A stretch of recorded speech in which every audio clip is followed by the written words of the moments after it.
নবদ্বীপ ঐতিহ্যের সাথে ভক্তিভাবের এক অসামান্য মিলন ক্ষেত্র। প্রাচীন স্বাস্থ্যচর্চার কেন্দ্র হিসাবেই শুধু নয়, বাংলার ভক্তিভাগের সাহিত্যের এক অনন্য পীঠস্থান এই নবদ্বীপ।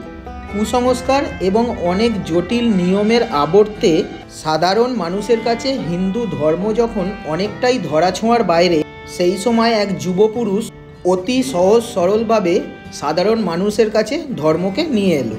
তিনি যুগাবতার মহাপুরুষ শ্রী চৈতন্য, আর তার লীলাক্ষেত্র এই নবদ্বীপ।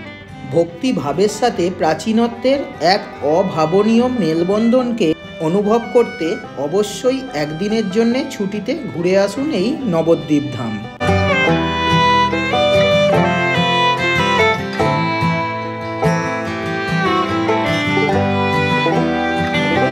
আমরা যেহেতু আগে মায়াপুর এসেছিলাম, হ্যাঁ, সেই ভিডিও আমি অলরেডি আপলোড করে দিয়েছি, আপনারা চাইলে মায়াপুরের পুরো ট্যুর দেখে নেবেন।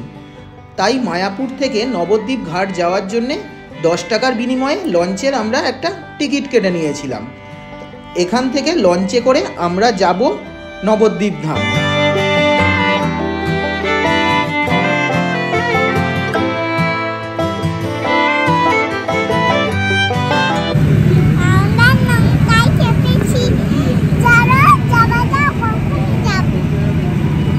ঠিক আছে, চলো।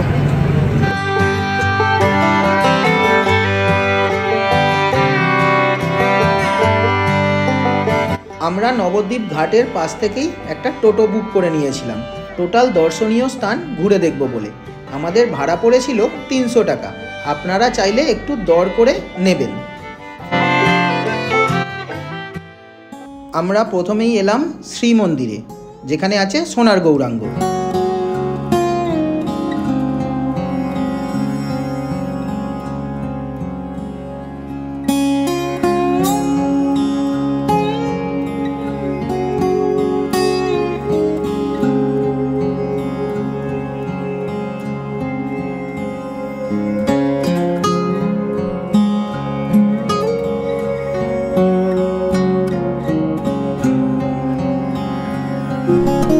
বিগ্রহ হচ্ছে অষ্টধাতুর বিগ্রহ, নাম সোনার গৌরাঙ্গ। পাশে রাধা কৃষ্ণ, আর এক নাম হচ্ছে শ্যাম সুন্দর, অষ্টধাতুর। আর এই যে ছবি দেখছেন, প্রভুপাদ প্রতাপচন্দ্র গোস্বামী নিত্যানন্দ প্রভু বংশধর, ইনি এই সোনার গৌরাঙ্গ প্রতিষ্ঠাতা। এই বিগ্রহর বয়স প্রায় 350 বছর।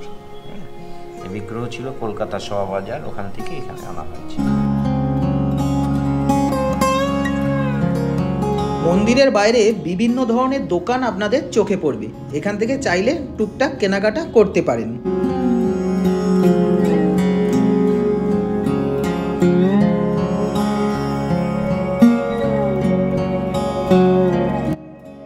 আমাদের নেক্সট গন্তব্য শ্রী চৈতন্য মিশন বা গুপ্ত বৃন্দাবন।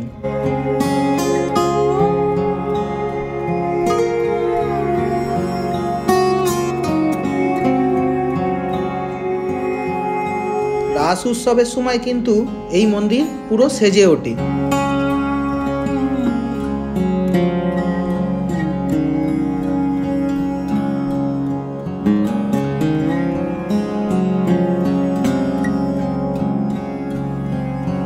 এখানে গুপ্ত বৃন্দাবনের 3D শো দেখানো হয়, আপনারা চাইলে টিকিট কেটে এই গুপ্ত বৃন্দাবনের শো দেখতে পারেন। নবদ্বীপের অলিতে গলিতে বিভিন্ন মন্দির আপনাদের চোখে পড়বে, সেরকমই আমার চোখে পড়ল 450 বছরের পুরানো আর এক সোনার গৌরাঙ্গ।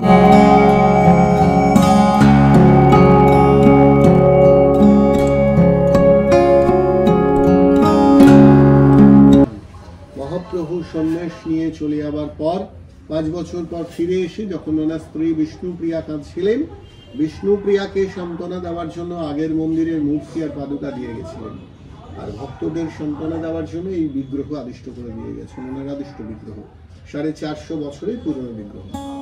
কিছুটা এগিয়েই পেয়ে গেলাম সচী মাতার বিষ্ণুপ্রিয়া মন্দির। এটাই হলো পুরানো বা আদি মন্দির।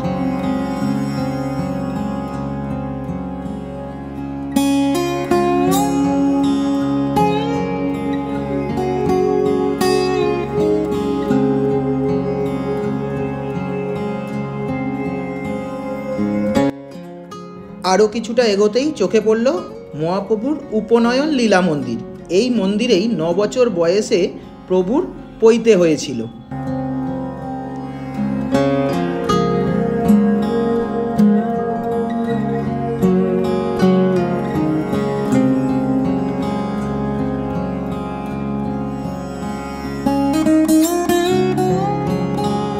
আর এই হলো শ্রী মন্দির।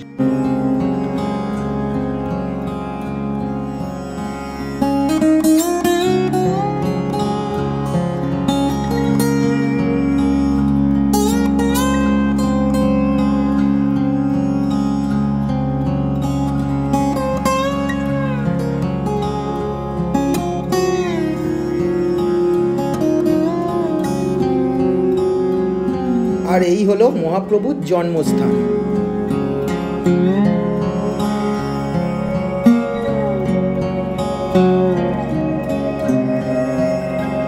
আমি আপনাদের মায়াপুরেও দেখিয়েছিলাম মহাপ্রভুর জন্মস্থান, সেই নিয়ে তো অবশ্যই বিতর্ক আছে, তবু আমরা এখানে শুনে নেব মহাপ্রভুর জন্মস্থান সম্বন্ধে কিছু তথ্য।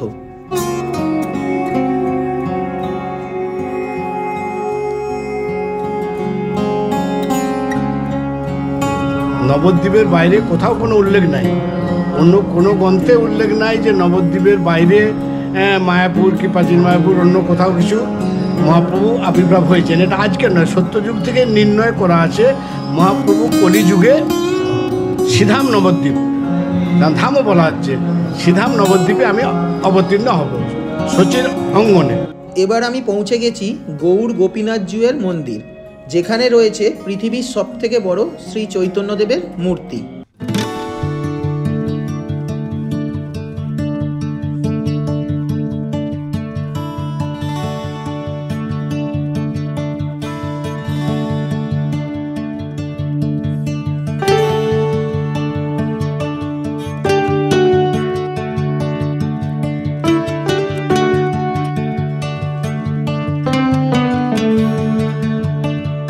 জায়গাটি অপরূপ সুন্দর, আপনারা এলে এখানে বেশ কিছুক্ষণ টাইম স্পেন্ড করতে পারেন।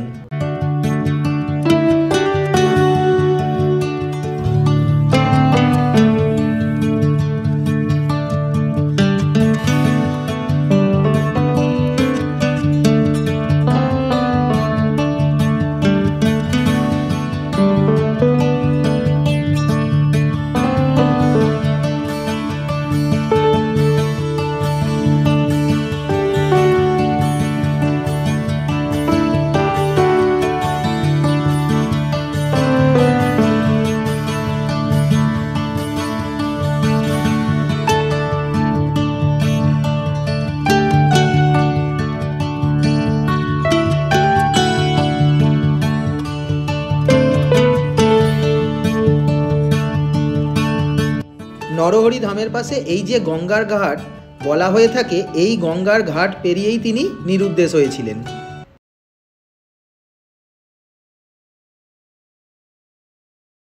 নবদ্বীপের আমার শেষ গন্তব্য পোড়ামাতলা। পোড়ামাতলা আপনারা কিন্তু আসতে ভুলবেন না নবদ্বীপ এলে, এটা একটা বিখ্যাত মন্দির।